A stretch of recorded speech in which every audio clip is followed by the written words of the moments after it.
Ya, tadi kita sebenarnya sudah bikin janjian juga sama Bapak Ahmad Dading selaku Direktur Pengembangan UMKM dan Koperasi Kementerian PPN. Cuman beliau tiba-tiba cancel.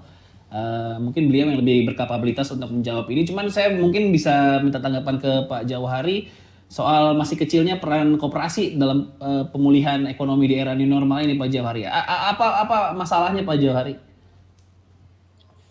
Ya, jadi menarik isu ini ya. Sebenarnya untuk koperasi memang ada juga subsidi bunga ya sekitar 6% itu yang disediakan memang bukan saja untuk koperasi tapi juga untuk lembaga-lembaga yang lain, LPDB dan juga lembaga-lembaga keuangan pembiayaan UMKM yang ada di pemerintah daerah. Memang kita harus akui memang koperasi ini jumlahnya banyak anggota 20 kalau tidak salah di atas 22 juta orang ya. Sebagian besar mungkin koperasi yang bergerak dalam bidang usaha simpan pinjam. Tapi memang masih ada masalah-masalah struktural dalamnya seperti yang tadi disampaikan Pak Bagio ya, masalah pelaporan, kemudian integrasi data dan seterusnya.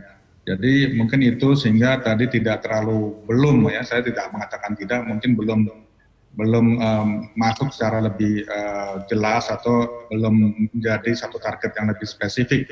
Tapi sebenarnya kalau menurut hemat saya, kebetulan kami di Sekretariat KAI tidak berwenang untuk memberikan komentar mengenai program ekonomi nasional, tapi dari perspektif kami dalam keuangan inklusi sebenarnya sudah ada koridor-koridor yang memungkinkan koperasi maupun anggota koperasi yang memiliki usaha, terutama usaha mikro dan kecil untuk mengakses beberapa program di PN ini, pemulihan ekonomi nasional.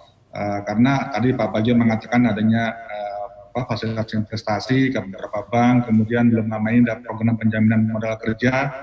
Itu persis seperti yang disampaikan oleh Pak Frans dan Pak Bagio bahwa yang dibutuhkan adalah aliran modal baru, ya, dana baru untuk memulai lagi kegiatan dengan model baru. Dan ini sudah disediakan, tapi tentu saja perlu keaktifan dari usaha mikro dan juga mungkin melalui koperasi untuk menyampaikan atau menghampiri lembaga keuangan yang ditunjuk untuk mengakses program-program ini. Nah, kalau memang nanti memang ada yang dirasakan belum lengkap, ya menurut saya itu wajar lah, karena kan programnya memang relatif masih baru dan selalu tadi saya katakan juga selalu disesuaikan sesuai dengan kebutuhan dan selalu dimonitor dan dievaluasi. Jadi mungkin bisa disampaikan ke kementerian berwenang, mungkin dalam hal ini Kementerian Koperasi dan UKM ya Pak. Dan kami kalau memang perlu nanti difasilitasi untuk koordinasi antara anggota Dewan Nasional Keuangan Inklusi, ya kami dengan senang hati akan mendengarkan itu. Kira-kira gitu Mas Patra, respon saya. Terima kasih.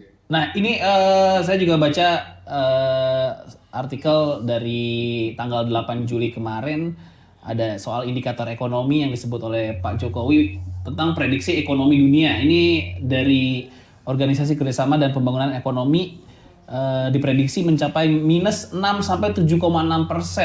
Nah dari negara sendiri bagaimana untuk antisipasinya Pak Jauhari merespon dari analisa ini ya?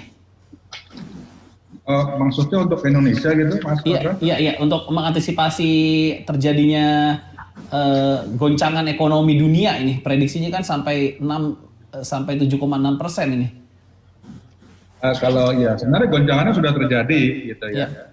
Sekarang yang menjadi hal yang kita belum tahu pasti seberapa besar goncangannya. Jadi kalau kita bicara mengenai pertumbuhan ekonomi, mungkin sebagian negara akan mengalami penurunan dan mungkin banyak yang mengalami kontraksi atau pertumbuhan ekonominya sudah minus ya. Tapi pertanyaannya dalam apa kontraksinya ya. Dan ini bahkan lembaga seperti OECD, IMF, World Bank juga terus monitor dan mereka merevisi. Karena ini suatu hal yang sangat dinamis, ya. Begitu data baru masuk mereka merevisi. Nah kalau untuk Indonesia memang ada beberapa skenario yang dibuat oleh Kementerian Keuangan. Kalau yang berdasarkan data yang saya miliki di bulan Mei dari BKF di Kementerian Keuangan itu skenario-nya ada yang sangat berat dan berat. Kalau sangat berat tuh sudah COVID ini mungkin kita bicara minus 0,4%, skenario berat 2,3%. Ya. Ini di mana tepatnya kita belum tahu. Ya nanti kita pasti akan teman-teman di BKF akan mengupdate lagi. Tapi intinya memang kondisinya seperti itu Mas Patra. Jadi ini suatu keadaan yang belum pernah terjadi dalam sejarah kita negara kita bahkan di seluruh dunia ini. Gitu. Oke, saya juga baca-baca sosial media nih, biasa saya netizen juga, Pak Jauhari. Ini lagi ada trending topik di Twitter, hashtag, saya nggak tahu ini siapa yang naikin, tapi ada hashtag negara pilot nggak ada duit. Ini sebenarnya negara kita masih, duitnya masih ada nggak sih Pak Jauhari? Ini bukan saya ngarang-ngarang ya, ini bener Pak Jauhari, saya baca di sosial media.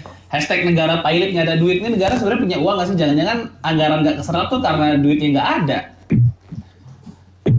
Kalau pendapat saya pribadi sih, tentu saja ada indikator-indikator Mas Patra yang digunakan secara internasional untuk melihat keamanan anggaran dan keuangan negara. Dan kalau kita menggunakan itu, menurut hemat saya kondisi keuangan pemerintah masih sangat baik dan aman ya. Tentu saja para pimpinan kita ya, para menteri juga mengetahui ini dan menjaga. Dan kita cukup konservatif kalau menurut saya, kalau dilihat dari katakan rasio defisit anggaran itu masih walaupun meningkat ya, semua negara juga meningkat, tetapi peningkatannya bukan dalam tingkat yang sangat mengkhawatirkan.